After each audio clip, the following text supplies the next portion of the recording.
Luto e Melancolia, de Sigmund Freud. Leitura feita por Ariadne Amarantes. Texto completo.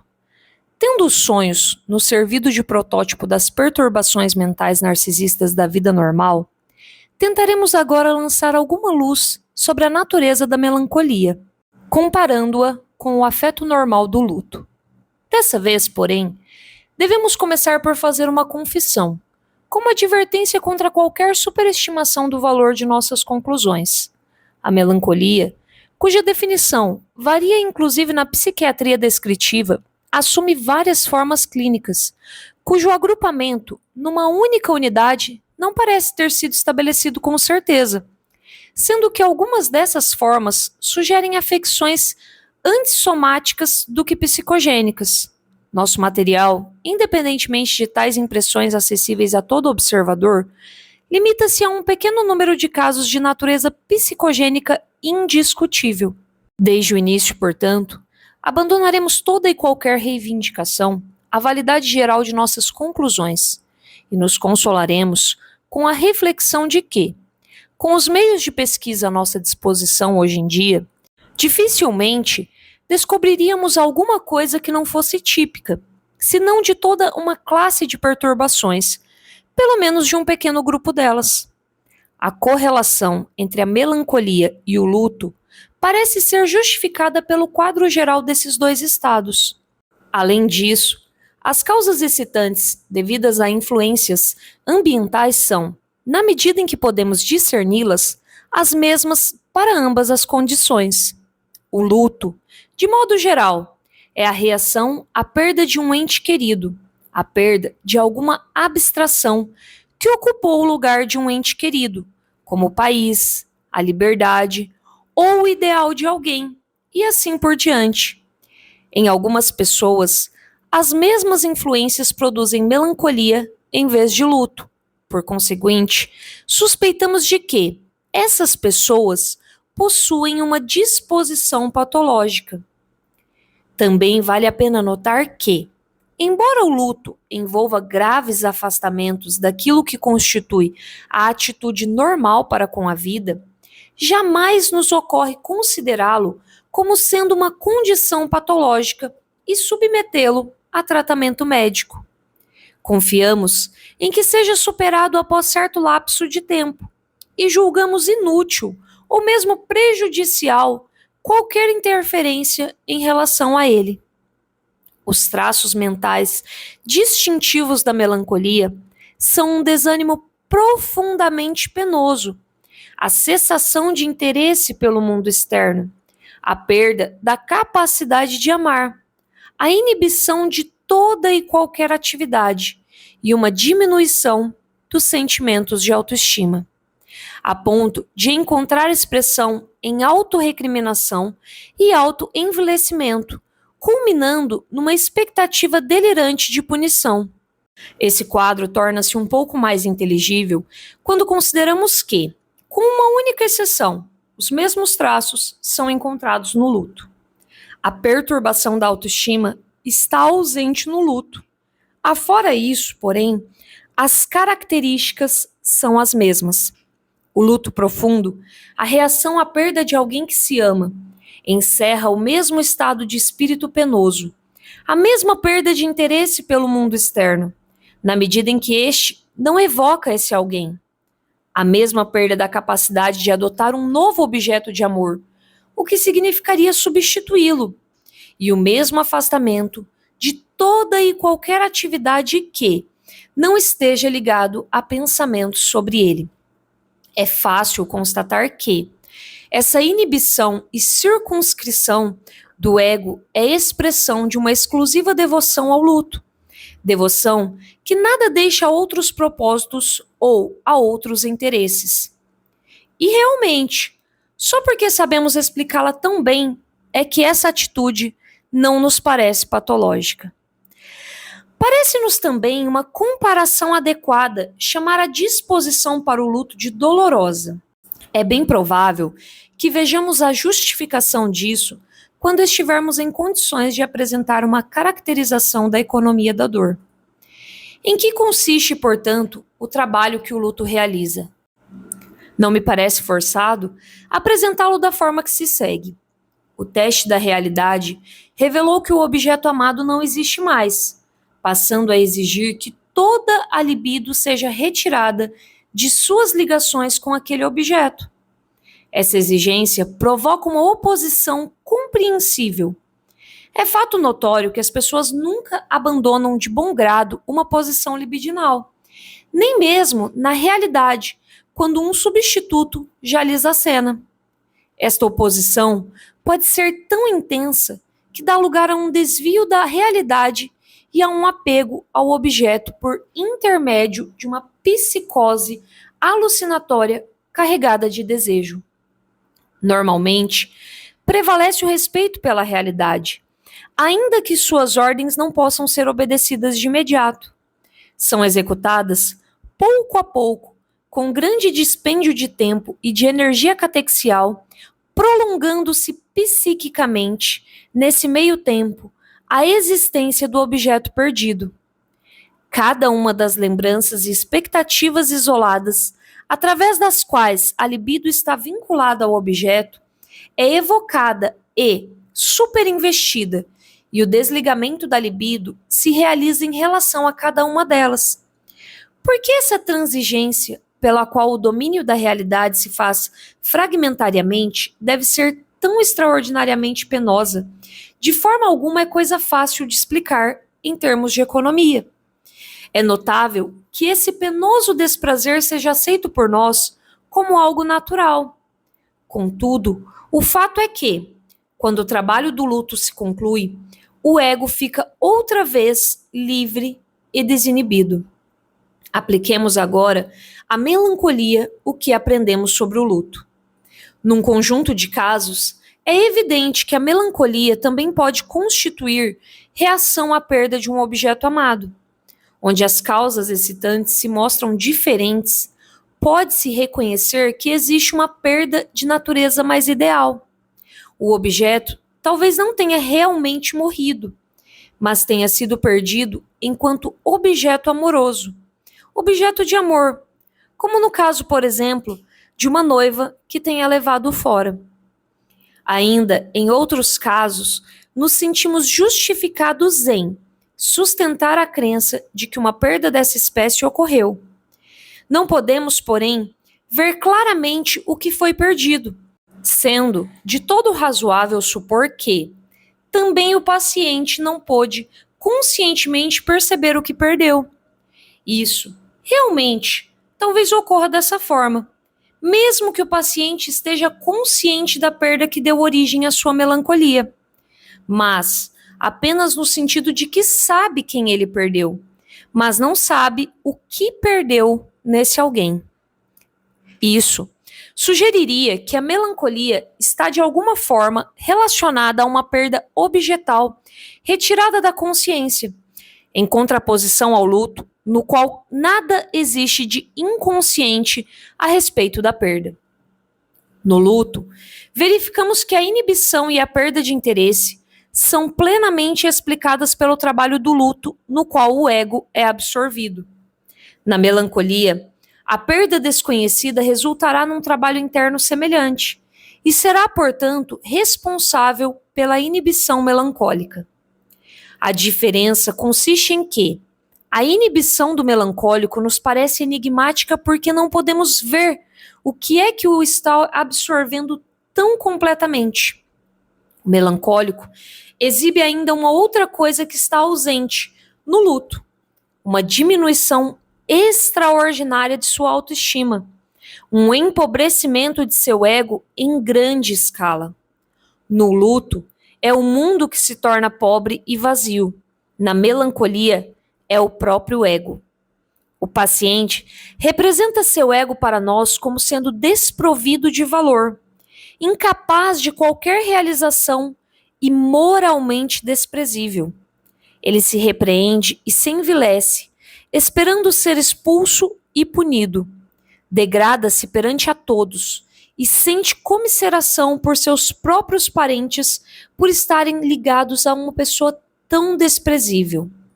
Não acha que uma mudança se tenha processado nele, mas estende sua autocrítica até o passado, declarando que nunca foi melhor. Esse quadro de um delírio de inferioridade, principalmente moral, é completado pela insônia e pela recusa a se alimentar, e o que é psicologicamente notável, por uma superação do instinto que compele todo ser vivo a se apegar à vida. Seria igualmente infrutífero de um ponto de vista científico e terapêutico contradizer um paciente que faz tais acusações contra seu ego. Certamente, de alguma forma, ele deve estar com a razão e descreve algo que é como lhe parece ser. Devemos, portanto, confirmar de imediato e sem reservas algumas de suas declarações. Ele se encontra, de fato, tão desinteressado e tão incapaz de amor e de realização quanto afirma. Mas isso, como sabemos, é secundário.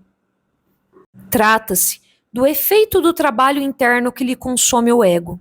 Trabalho que, nos sendo desconhecido, é, porém, comparável ao do luto. O paciente também nos parece justificado em fazer outras autoacusações. Apenas ele dispõe de uma visão mais penetrante da verdade do que outras pessoas que não são melancólicas. Quando, em sua exacerbada autocrítica, ele se descreve como mesquinho, egoísta, desonesto, carente de independência, alguém cujo único objetivo tem sido ocultar as fraquezas de sua própria natureza. Pode ser, até onde sabemos, que tenha chegado bem perto de se compreender a si mesmo. Ficamos imaginando tão somente por que um homem precisa adoecer para ter acesso a uma verdade dessa espécie. Com efeito, não pode haver dúvida de que todo aquele que sustenta e comunica a outros uma opinião de si mesmo como esta, opinião que Hamlet tinha a respeito tanto de si quanto de todos os demais, está doente. Quer fale a verdade, quer se mostre mais ou menos injusto para consigo mesmo. Tampouco é difícil ver que, até onde podemos julgar, não há correspondência entre o grau de autodegradação e sua real justificação. Uma mulher boa, capaz e conscienciosa, não terá palavras mais elogiosas para si mesmo durante a melancolia do que uma que, de fato, seja desprovida de valor. Realmente, talvez a primeira tenha mais probabilidades de contrair a doença do que a segunda, a cujo respeito também nós nada teríamos a dizer de bom. Por fim, deve ocorrer-nos que, afinal de contas, o melancólico não se comporta da mesma maneira que uma pessoa esmagada de uma forma normal, pelo remorso e pela autorrecriminação. Sentimentos de vergonha diante de outras pessoas que, mais do que qualquer outra coisa, caracterizariam essa última condição, faltam ao melancólico, ou pelo menos não são proeminentes nele. Poder-se-ia ressaltar a presença nele de um traço quase oposto, de uma insistente comunicabilidade, que encontra satisfação no desmascaramento de si mesmo. O ponto essencial, portanto, não consiste em saber se a autodifamação aflitiva do melancólico é correta, no sentido de que sua autocrítica esteja de acordo com a opinião de outras pessoas. O ponto consiste antes em saber se ele está apresentando uma descrição correta de sua situação psicológica. Ele perdeu seu amor próprio e deve ter tido boas razões para tanto. É verdade que então nos deparamos com uma contradição que coloca um problema de difícil solução. A analogia com o luto nos levou a concluir que ele sofrerá uma perda relativa a um objeto. O que o paciente nos diz aponta para uma perda relativa a seu ego. Antes de passarmos a essa contradição, detenhamos-nos um pouco no conceito que a perturbação do melancólico oferece a respeito da constituição do ego humano. Vemos como nele uma parte do ego se coloca contra a outra, julga-a criticamente e, por assim dizer, toma-a como seu objeto. Nossa desconfiança de que o agente crítico que aqui se separa do ego talvez também revele sua independência em outras circunstâncias, será confirmada ao longo de toda a observação ulterior. Realmente, encontraremos fundamentos para distinguir esse agente do restante do ego. Aqui, estamos nos familiarizando com o agente comumente denominado consciência moral. Vamos incluí-lo. Juntamente com a censura da consciência e do teste da realidade, entre as principais instituições do ego, e poderemos provar que ela pode ficar doente por sua própria causa. No quadro clínico da melancolia, a insatisfação com o ego constitui, por motivos de ordem moral, a característica mais marcante. Frequentemente, a autoavaliação do paciente se preocupa muito menos com a enfermidade do corpo, a feiura ou a fraqueza, ou com a inferioridade social. Quanto a essa categoria, somente seu temor da pobreza e as afirmações de que vai ficar pobre ocupam posição proeminente. Há uma observação, de modo algum difícil de ser feita, que leva à explicação da contradição mencionada acima. Se se ouvir pacientemente as muitas e variadas autoacusações de um melancólico, não se poderá evitar, no fim, a impressão de que frequentemente as mais violentas delas dificilmente se aplicam ao próprio paciente, mas que, com ligeiras modificações, se ajustam realmente a outrem, a alguém que o paciente ama, amou ou deveria amar. Toda vez que se examinam fatos, essa conjectura é confirmada. É assim que encontramos a chave do quadro clínico. Percebemos que as autorrecriminações são recriminações feitas a um objeto amado, que foram deslocadas desse objeto para o ego do próprio paciente. A mulher que lamenta em altos brados o fato de o marido estar preso a uma esposa incapaz como ela, na verdade, está acusando o marido de ser incapaz, não importando o sentido que ela possa atribuir a isso. Não há por que se surpreender com o fato de haver algumas autorrecriminações autênticas difundidas entre as que foram transpostas. Permite-se que estas se intrometam, de uma vez que ajudam a mascarar as outras e a tornar impossível o reconhecimento do verdadeiro estado de coisas. Além disso, elas derivam dos prós e dos contras do conflito amoroso que levou à perda do amor. Também o comportamento dos pacientes agora se torna bem mais inteligível. Suas queixas são realmente queixumes, no sentido antigo da palavra. Eles não se envergonham nem se ocultam, já que tudo de desairoso que dizem sobre eles próprios refere-se no fundo a outra pessoa. Além disso, estão longe de demonstrar perante aqueles que os cercam uma atitude de humildade e submissão, única que caberia a pessoas tão desprezíveis. Pelo contrário, tornam-se as pessoas mais maçantes, dando sempre a impressão de que se sentem desconsideradas e de que foram tratadas com grande injustiça. Tudo isso só é possível porque as reações expressas em seu comportamento ainda procedem de uma constelação mental de revolta, que por um certo processo passou então para o estado esmagado de melancolia. Não é difícil reconstruir esse processo. Existem, num dado momento, uma escolha objetal, uma ligação da libido a uma pessoa particular. Então, devido a uma real desconsideração ou desapontamento proveniente da pessoa amada, a relação objetal foi destroçada. O resultado não foi o normal, uma retirada da libido desse objeto e um deslocamento da mesma para um novo, mas algo diferente, para cuja ocorrência várias condições parecem ser necessárias. A catexia objeta provou ter pouco poder de resistência e foi liquidada. Mas a libido livre não foi deslocada para outro objeto, foi retirada para o ego. Contudo, não foi empregada de maneira não especificada, mas serviu para estabelecer uma identificação do ego com o objeto abandonado.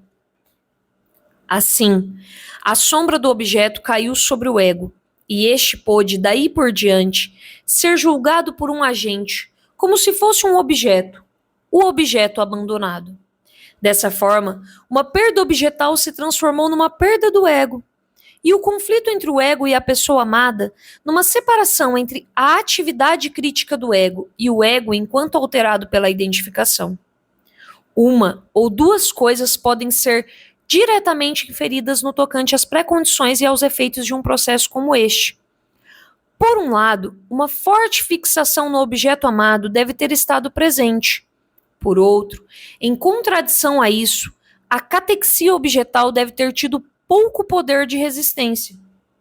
Conforme Otto Rank observou com propriedade, essa contradição parece implicar que a escolha objetal é efetuada numa base narcisista, de modo que a catexia objetal, ao se defrontar com obstáculos, pode retroceder para o narcisismo.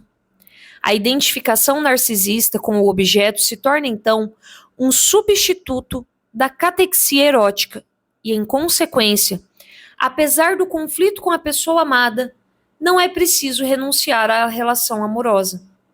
Essa substituição da identificação pelo amor objetal constitui um importante mecanismo nas afecções narcisistas. Karl Lauderer, de 1914, recentemente teve a ocasião de indicá-lo no processo de recuperação num caso de esquizofrenia. Ele representa, naturalmente, uma regressão de um tipo de escolha objetal para o narcisismo original. Mostramos em outro ponto que a identificação é uma etapa preliminar da escolha objetal, que é a primeira forma, e uma forma expressa de maneira ambivalente, pela qual o ego escolhe um objeto. O ego deseja incorporar a si esse objeto, e em conformidade com a fase oral ou canibalista do desenvolvimento libidinal em que se acha, deseja fazer isso devorando-o. Abraham, sem dúvida, tem razão em atribuir a essa conexão a recusa de alimento encontrada em formas graves de melancolia.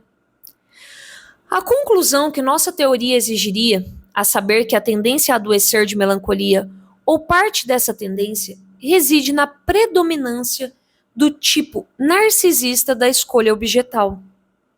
Infelizmente, ainda não foi confirmada pela observação. Nas observações introdutórias deste artigo, admiti que o material empírico em que se fundamentou esse estudo é insuficiente para as nossas necessidades. Se pudéssemos presumir um acordo entre os resultados da observação e o que inferimos, não hesitaríamos em incluir em nossa caracterização da melancolia essa regressão da catexia objetal para a fase oral ainda narcisista da libido. Também nas neuroses de transferência, as identificações com o objeto de modo algum são raras. Na realidade, constituem um conhecido mecanismo de formação de sintomas, especialmente na histeria. Contudo, a diferença entre a identificação narcisista e a histérica pode residir no seguinte: ao passo que, na primeira, a catexia objetal é abandonada, na segunda, persiste e manifesta sua influência, embora isso, em geral, esteja confinado a certas ações e inervações isoladas. Seja como for, também nas neuroses de transferência, a identificação é a expressão da existência de algo em comum, que pode significar amor. A identificação narcisista é a mais antiga das duas e prepara o caminho para uma compreensão da identificação histérica, que tem sido bem menos estudada. A melancolia, portanto, toma emprestado do luto alguns dos seus traços e, do processo de regressão, desde a escolha objetal narcisista para o narcisismo, os outros. É, por um lado, como o luto, uma reação à perda real de um objeto amado. Mas, acima de tudo isso, é assinalada por uma determinante que se acha ausente no luto normal, ou que, se estiver presente, transforma este em luto patológico. A perda de um objeto amoroso constitui excelente oportunidade para que a ambivalência nas relações amorosas se faça efetiva e manifesta. Onde existe uma disposição para a neurose obsessiva, o conflito devido à ambivalência empresta um cunho patológico ao luto, forçando-o a expressar-se sob forma de autorrecriminação, no sentido de que a própria pessoa enlutada é culpada pela perda do objeto amado. Esses estados obsessivos de depressão, que se seguem à morte de uma pessoa amada, revelam-nos o que o conflito devido à ambivalência pode alcançar por si mesmo, quando também não há uma retração regressiva da libido. Na melancolia, as ocasiões que dão margem à doença vão, em sua maior parte, além do caso nítido de uma perda por morte, incluindo as situações de desconsideração, desprezo ou desapontamento, que podem trazer para a relação sentimentos opostos de amor e ódio, ou reforçar uma ambivalência já existente. Esse conflito, devido à ambivalência, que por vezes surge mais de experiências reais, por vezes mais de fatores constitucionais, não deve ser desprezado entre as pré-condições da melancolia. Se o amor pelo objeto, um amor que não pode ser renunciado, embora o próprio objeto o seja, se refugiar na identificação narcisista, então o ódio entra em ação nesse objeto substitutivo, dele abusando-o, degradando-o, fazendo-o sofrer e tirando satisfação sádica de seu sofrimento.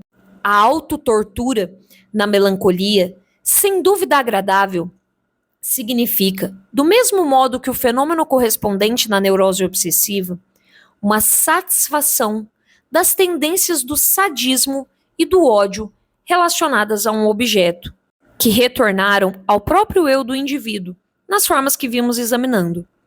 Via de regra, em ambas as desordens, os pacientes ainda conseguem, pelo caminho indireto da autopunição, vingar-se do objeto original e torturar o ente amado através de sua doença, a qual recorrem a fim de evitar a necessidade de expressar abertamente sua hostilidade para com ele. Afinal de contas, a pessoa que ocasionou a desordem emocional do paciente e na qual na doença se centraliza, em geral se encontra em seu ambiente imediato. A catexia erótica do melancólico no tocante a seu objeto sofreu assim uma dupla vicissitude. Parte dela retrocedeu à identificação, mas a outra parte, sob a influência do conflito devido à ambivalência, foi levada de volta à etapa de sadismo que se acha mais próxima do conflito.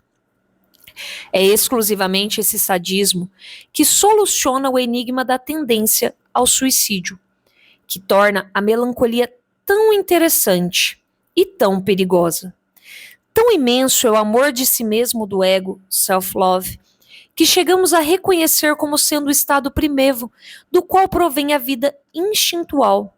E tão vasta é a quantidade de libido narcisista que vemos liberada no medo surgido de uma ameaça à vida, que não podemos conceber como esse ego consente em sua própria destruição. De há muito, é verdade, sabemos que nenhum neurótico abriga pensamentos de suicídio que não consistam em impulsos assassinos contra outros, que ele volta contra si mesmo. Mas jamais fomos capazes de explicar que forças interagem para levar a cabo esse propósito.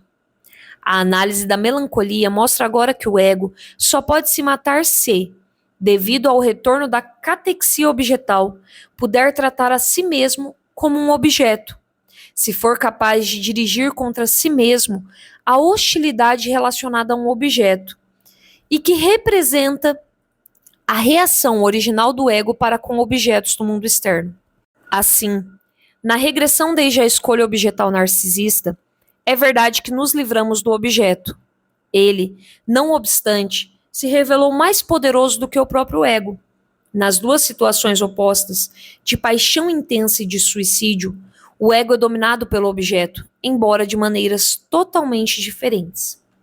Quanto ao marcante traço particular da melancolia que mencionamos, a proeminência do medo de ficar pobre, parece plausível supor que se origina do erotismo anal que foi arrancado de seu contexto e alterado num sentido regressivo. A melancolia ainda nos confronta com outros problemas, cuja resposta em parte nos escapa. O fato de desaparecer após certo tempo, sem deixar quaisquer vestígios de grandes alterações, é uma característica que ela compartilha com o luto.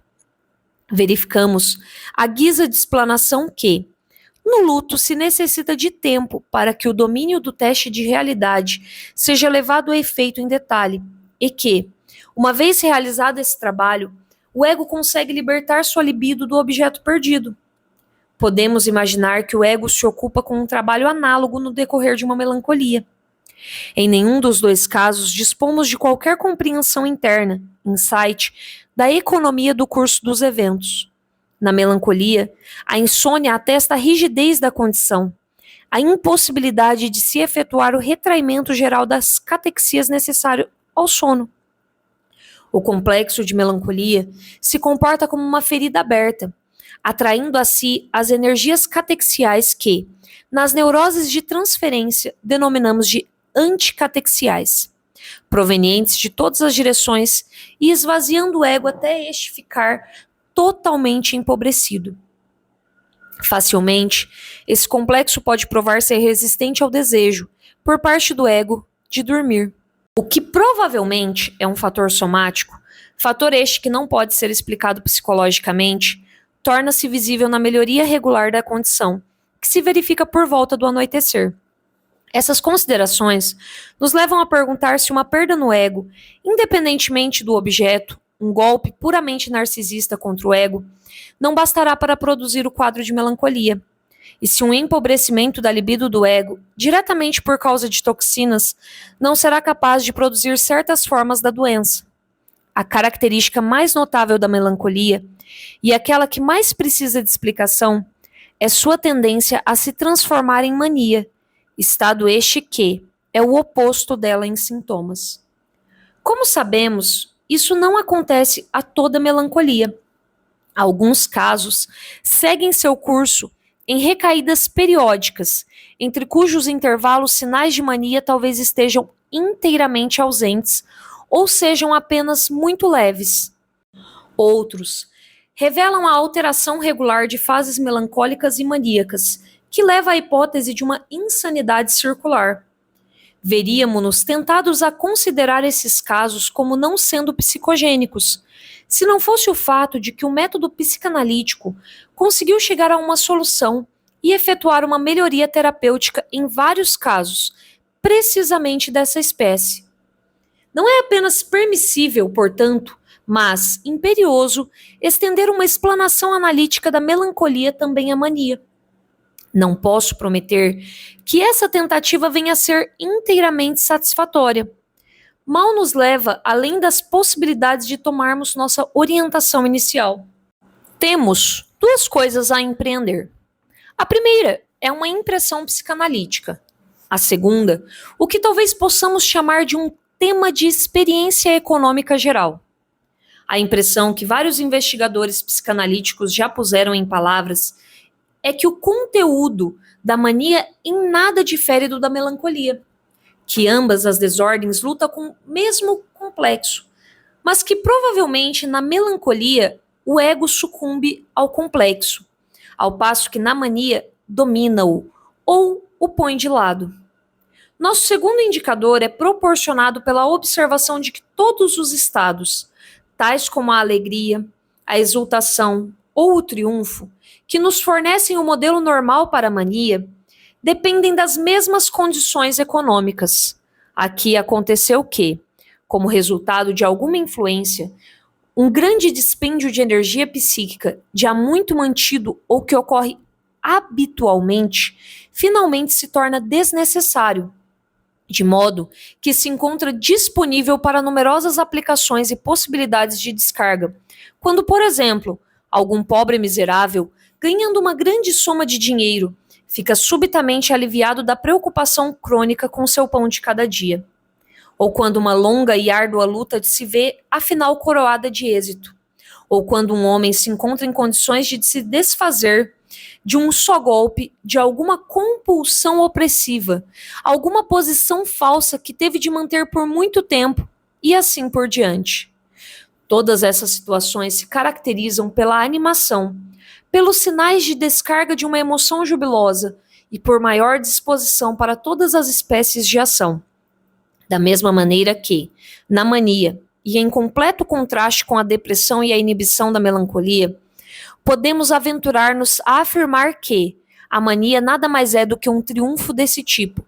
Só que aqui, mais uma vez, aquilo que o ego dominou e aquilo sobre o qual está triunfando permanecem ocultos dele. A embriaguez alcoólica, que se pertence à mesma classe de estados, pode, na medida em que é de exaltação, ser explicada da mesma maneira. Aqui, provavelmente ocorre uma suspensão, produzida por toxinas, de dispêndios de energia na repressão. A opinião popular gosta de presumir que uma pessoa num estado maníaco desse tipo se deleita no movimento e na ação porque ela é muito alegre. Naturalmente, essa falsa conexão deve ser corrigida. O fato é que a condição econômica na mente do indivíduo, mencionada acima, foi atendida, sendo essa a razão porque ele se acha tão animado, por um lado, e tão desinibido em sua ação por outro. Se reunirmos essas duas indicações, encontraremos o seguinte: na mania, o ego deve ter superado a perda do objeto, ou seu luto pela perda, ou talvez o próprio objeto, e, consequentemente, toda a quota de anticatexia que o penoso sofrimento da melancolia tinha atraído para si, vinda do ego e vinculado, se terá tornado disponível. Além disso, o indivíduo maníaco demonstra claramente sua liberação do objeto que causou seu sofrimento, procurando, como um homem vorazmente faminto, novas catexias objetais. Essa explicação certamente parece plausível, mas, em primeiro lugar, é por demais indefinida e, em segundo, dá margem a mais novos problemas e dúvidas do que podemos responder. Não fugiremos a um exame deles, embora não possamos esperar que esse exame nos leve a uma compreensão nítida. Em primeiro lugar, também o luto normal supera a perda de objeto. Também, enquanto persiste, absorve todas as energias do ego. Por que então, depois de seguir seu curso, não há em seu caso qualquer indício da condição econômica necessária a uma fase de triunfo? Acho impossível responder a essa objeção diretamente. Também chama a nossa atenção para o fato de que nem sequer conhecemos os meios econômicos pelos quais o luto executa sua tarefa. Possivelmente, contudo, uma conjectura nos ajudará aqui. Cada uma das lembranças e situações de expectativa que demonstram a ligação da libido ao objeto perdido se defrontam com o veredito da realidade segundo o qual o objeto não mais existe.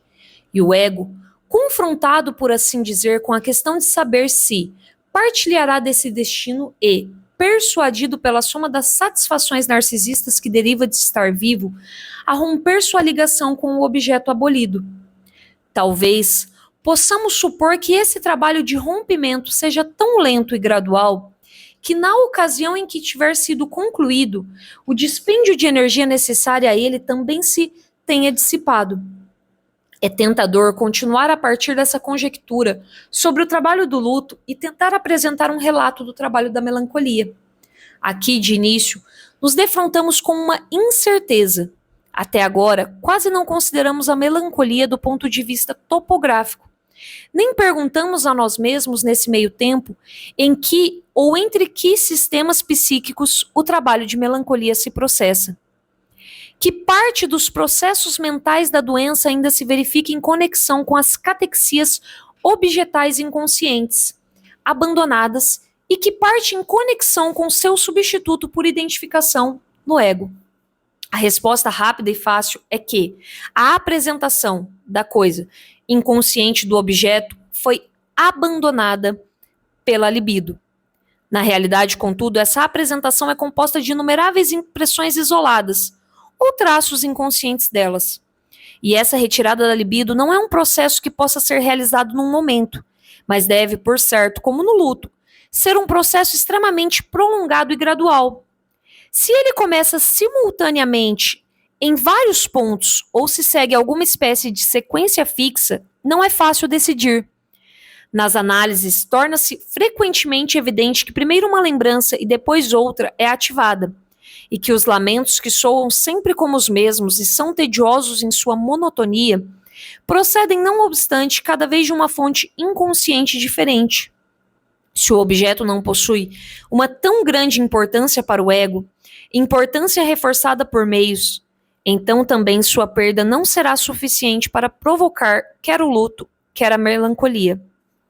Essa característica de separar pouco a pouco a libido deve, portanto, ser atribuída de igual modo ao luto e à melancolia, sendo provavelmente apoiada pela mesma situação econômica e servindo aos mesmos propósitos em ambos. Como já vimos, contudo, a melancolia contém algo mais que o luto normal. Na melancolia, a relação com o objeto não é simples, ela é complicada pelo conflito devido a uma ambivalência.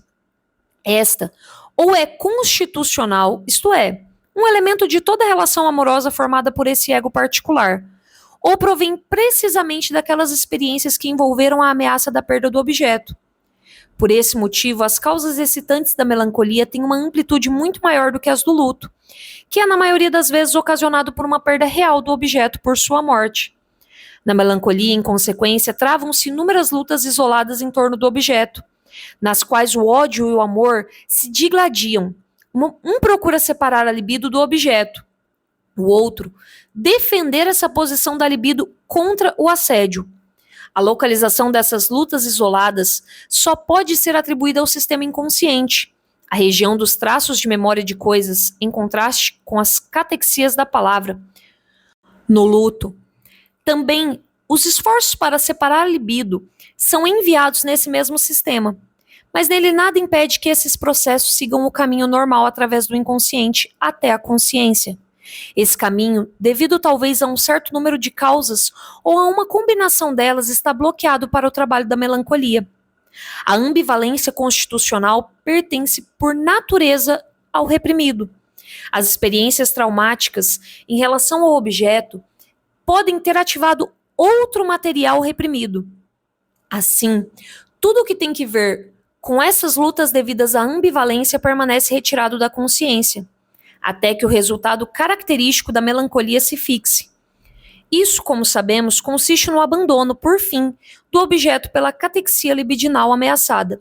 Só que, porém, para recuar ao local do ego de onde tinha provindo. Dessa forma, refugiando-se no ego, o amor escapa à extinção. Após essa regressão da libido, o processo pode tornar-se consciente, sendo representado a consciência como um conflito entre uma parte do ego e o agente crítico. No trabalho da melancolia, portanto, a consciência está cônscia de uma parte que não é essencial e nem sequer é uma parte a qual possamos atribuir o mérito de ter contribuído para o término da doença. Vemos que o ego se degrada e se enfurece contra si mesmo, e compreendemos tão pouco quanto o paciente a que é que isso pode levar e como pode modificar-se. De forma mais imediata, podemos atribuir tal função à parte inconsciente do trabalho, pois não é difícil perceber uma analogia essencial entre o trabalho da melancolia e do luto.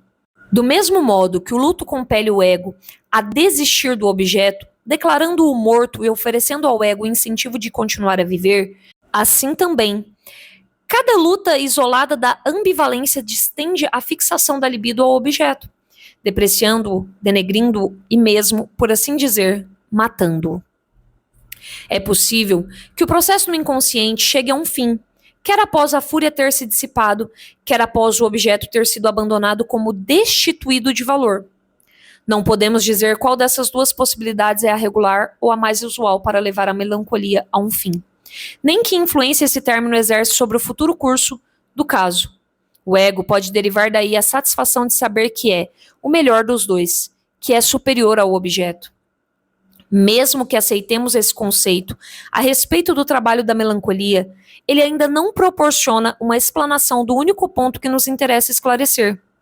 Esperávamos que a condição econômica para o surgimento da mania, após a melancolia ter seguido o seu curso, fosse encontrada na ambivalência que domina essa afecção.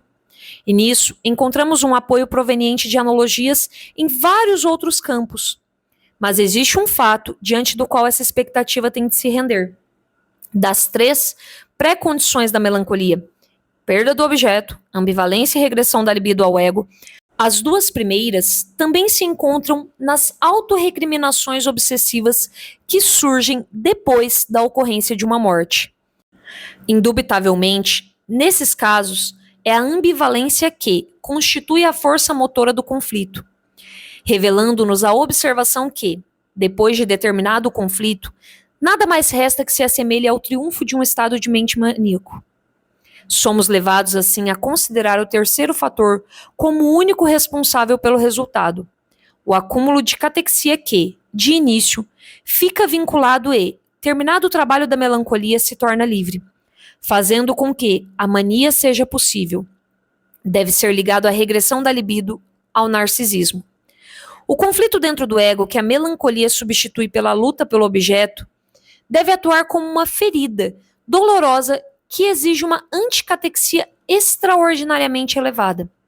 Aqui, porém, mais uma vez será bom parar e adiar qualquer outra explicação da mania, até que tenhamos obtido certa compreensão interna, insight, da natureza econômica, primeiro da dor física, depois da dor mental análoga a ela. Conforme já sabemos, a interdependência dos complicados problemas da mente nos força a interromper qualquer indagação antes que essa esteja concluída, até que o resultado de uma outra indagação possa vir em seu auxílio. Fim.